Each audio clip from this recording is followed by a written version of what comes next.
We're going to take a quick break from covering the whole madness that Reform UK councillors have unleashed in local council chambers across the UK because, oh boy, don't worry.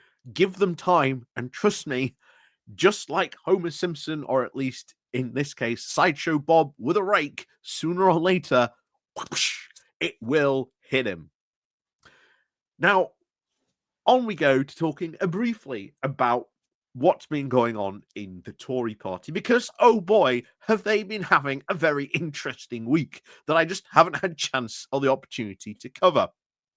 Obviously, after the very bruising local elections, there are now a ton of rumours now circulating, and have been happening even so, about the future, of course, of Kimmy Badenoch. And when she addressed these rumours very recently on one of the BBC morning shows, she said, "Oh, these people, they just underestimate me." Look, let's give the reality here of Kimmy Badenoch. She was elected on this platform that she would rally the Conservatives back because, don't worry, the UK was just yearning for Conservative rule, and only a true Conservative like Kimmy Badenoch would be able to bring the party back. And under her great plan of renewal, only she can achieve this. And to that end, what has she done? Well, she's done absolutely nothing. She has no policies of which to speak of at all. But oh, don't worry, they're coming. Don't worry, they're on the way, guys. Just hold on just a little bit longer. They're on the way. We promise they're on the way. Meanwhile, wind this back 6 months, and the exact same thing was being said by her party faithful. But oh, don't worry, her plans and ideas, the policy, it's on its way. Don't worry, it's on its way. Meanwhile, that policy has not materialized. Why, you might ask? Well, why did the Tory party fall apart to begin with? Well, Brexit, but ultimately, once they'd got Brexit, they didn't know what to do with it. And ultimately, it was the policy decisions afterwards that broke this Brexit coalition into absolute pieces, realizing that there was this far right group of lunatics pushing the party ever and ever more right of the party, while the more centrist moderates were looking at these ideas going, what are they doing? That's a lunatic idea. Why are we going in this direction? What are they doing? Where has the sense gone from the party?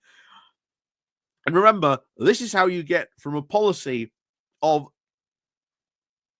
somewhat sensible immigration policy to pushing the Rwanda plan of a party that constantly tried to double down on its failures because it became obsessed with its ideology, pushed by the right wing of the party, which all its problems come from.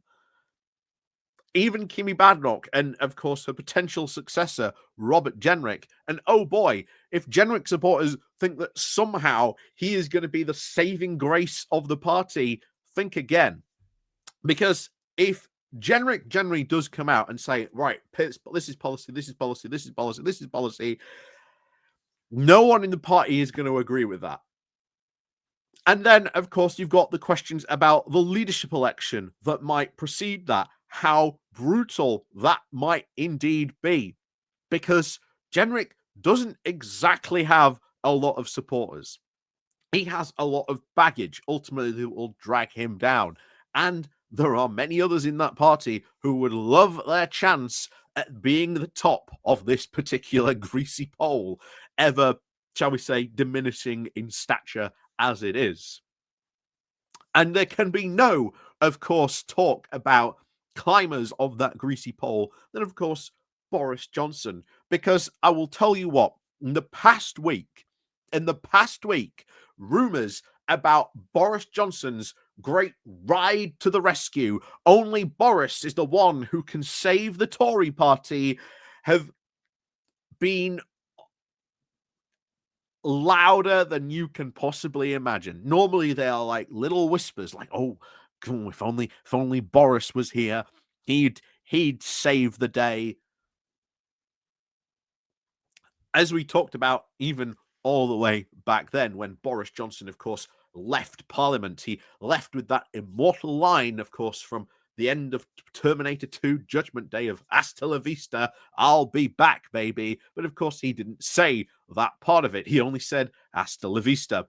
Even when he left after his thrashing in the Partygate inquiry, he did say and allude to the fact that he would one day, of course, return.